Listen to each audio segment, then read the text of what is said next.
Bismillahirrahmanirrahim. Assalamualaikum warahmatullahi wabarakatuh. Hamdan wa syukran lillah, la hawla wa la quwata illa billah.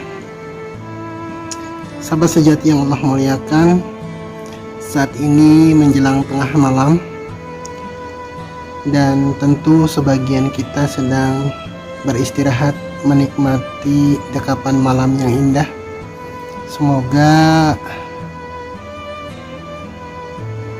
istirahat kita malam ini diberkahi Allah dan dinilai sebagai ibadah kepada Allah Subhanahu wa taala. Amin amin ya rabbal alamin. Selepas kita terlelap tadi,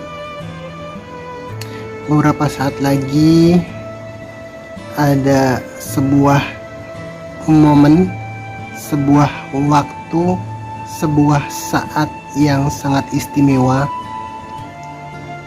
yakni di sepertiga malam Allah memanggil kita untuk mendekat kepadanya, untuk bermunajat kepadanya, untuk beribadah kepadanya dengan sebuah amaliyah khusus, sebuah amaliyah yang istimewa yang kemudian kita kenal sebagai sholat tahajud. Kenapa sholat tahajud ini sangat istimewa? Ada beberapa hal yang membuat tahajud ini sangat istimewa. Yang pertama, tentu dari segi perintahnya.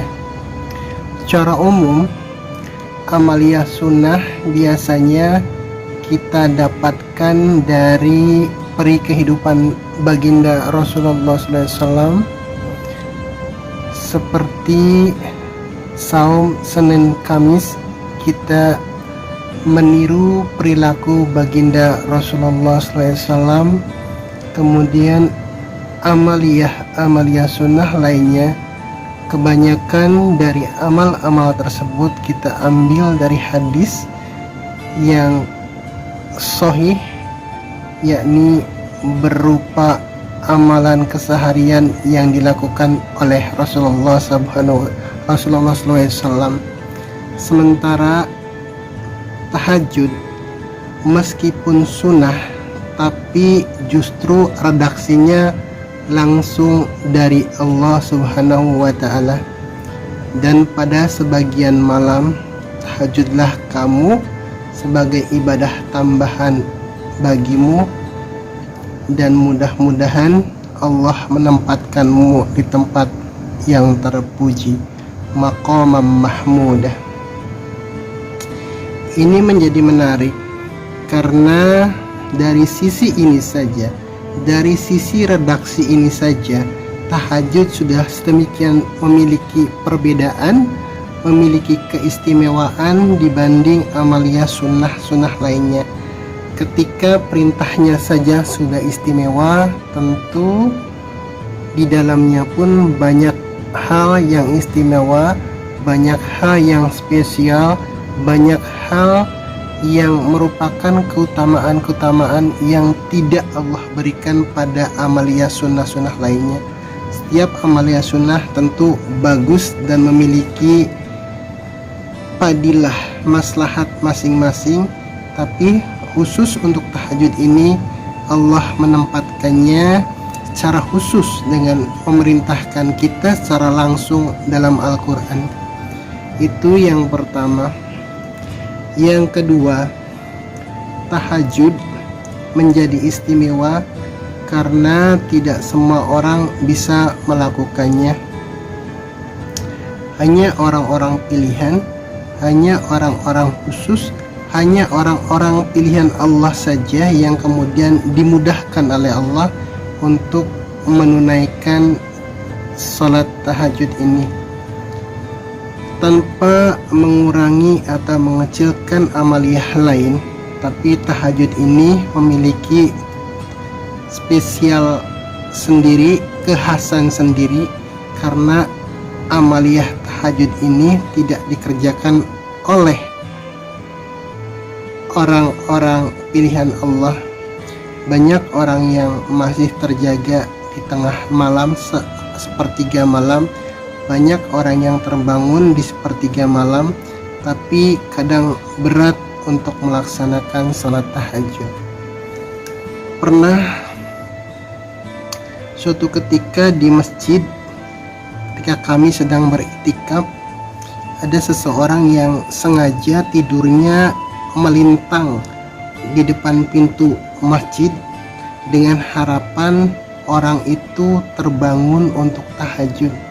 Tapi kenyataannya setelah ratusan orang lalu lalang melewati orang yang tidur tersebut, dia sama sekali tidak terbangun sampai akhirnya menjelang subuh dia baru terbangun.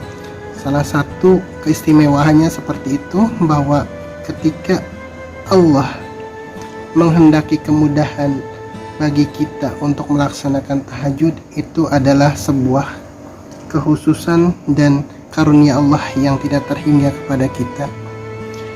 Yang kedua adalah bahwa kalau sedekah, mungkin orang yang tidak sholat wajib pun bisa bersedekah. Orang kaya yang tidak mengerti agama pun bisa sedekah. Orang yang berharta meskipun dia tidak tahu dasar hukumnya, mungkin dia bisa tetap sedekah karena berbagai alasan, karena malu, karena diajak teman dan lain sebagainya. Kemudian saum pun demikian, puasa pun demikian. Amaliyah puasa, selain orang Islam, umat-umat lain juga banyak yang melaksanakan puasa. Dalam perintahnya sangat jelas bahwa umat-umat terdahulu pun melaksanakan ibadah saum. Bahkan ada sebagian hewan yang juga melaksanakan saum. Tapi khusus untuk tahajud ini, sekali lagi hanya dilakukan oleh orang yang benar-benar memiliki keistimewaan sendiri di sisi Allah, di mata Allah. Dan kita bisa merasakan itu, kita bisa memaknai itu ketika kemudian seharian kita di siang hari kita banyak lalai kepada Allah, kita banyak lupa kepada Allah, kemudian kita melakukan hal-hal yang mungkin tidak sesuai dengan kehendak Allah, niscaya malamnya kita akan sangat berat untuk menunaikan tahajud. Tapi sebaliknya, ketika siangnya kita sudah niatkan untuk tahajud, kemudian kita senantiasa ingat kepada Allah, kemudian ketika menjelang tidur kita minta dibangunkan untuk tahajud, itu niscaya kita akan dibangunkan oleh Allah untuk menunaikan tahajud. Itu keistimewaan tahajud. Belum lagi fadilahnya yang luar biasa, bahwa tahajud merupakan sebuah titian, sebuah jembatan, sebuah wasilah yang sangat indah untuk kita dalam rangka membersihkan hati kita, membersihkan jiwa kita, membersihkan diri kita, untuk kemudian mendekat kepada Allah.